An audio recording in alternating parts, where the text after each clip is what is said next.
I do not love this stunted plant.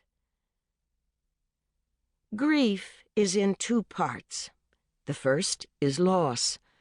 The second is the remaking of life. This book is about the second. Although the division between the two parts is not a line, a wall, or a chasm. Think of grief as a river that finally runs into the ocean where it is absorbed but not dissolved. Pebbles, moss, fish, twigs from the smallest upland stream run with it and finally float in the salt sea from which life emerged. I am now a single woman. There is no one at home to call when I am away. Self-pity is never useful. It tends to distort like a funhouse mirror.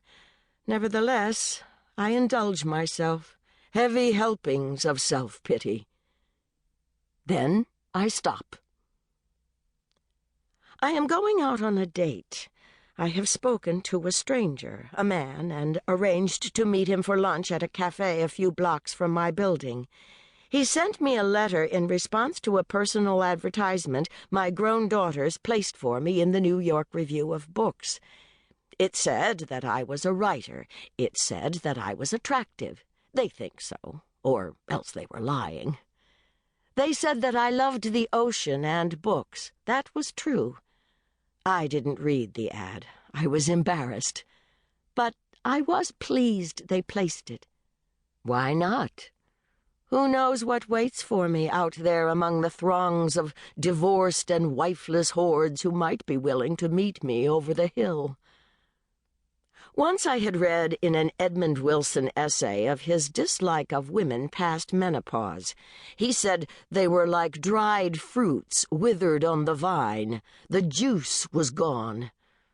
I understood what he meant, although the words stabbed my heart even then, before I was 40. "What about your juice?" I had written in the margins of the book.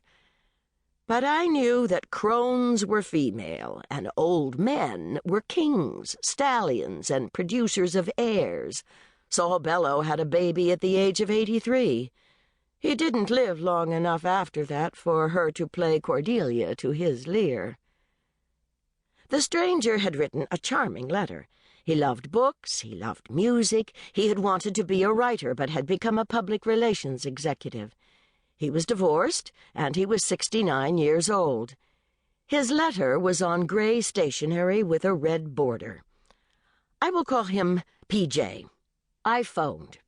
His voice was very hoarse and faint. He told me he had reached up to a shelf in his closet for a suitcase that was filled with old books, and it had fallen on his throat. I thought about beloved books stored in a suitcase. I agreed to a Sunday lunch. The stranger met me at a bistro around my corner. I saw him approach. He was short and thin, and he had a white mustache. He had a gait that was something like a trot. Like a pony, he moved steadily toward me. We ate our salads and talked. His hands were very veined and age-spotted. I didn't mind, but he didn't seem to be 69, and a lie is like a broken step on the stairway to heaven. His voice was so weak that I had to lean into his space in order to hear his words. He told me he loved Proust and Stendhal and Thomas Mann. He had been divorced 10 years. He didn't want to tell me why.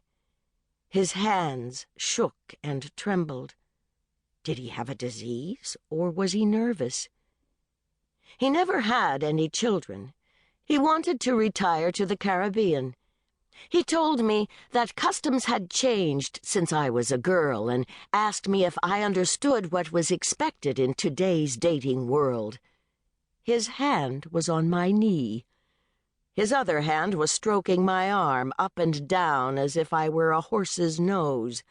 We had known each other for exactly 25 minutes.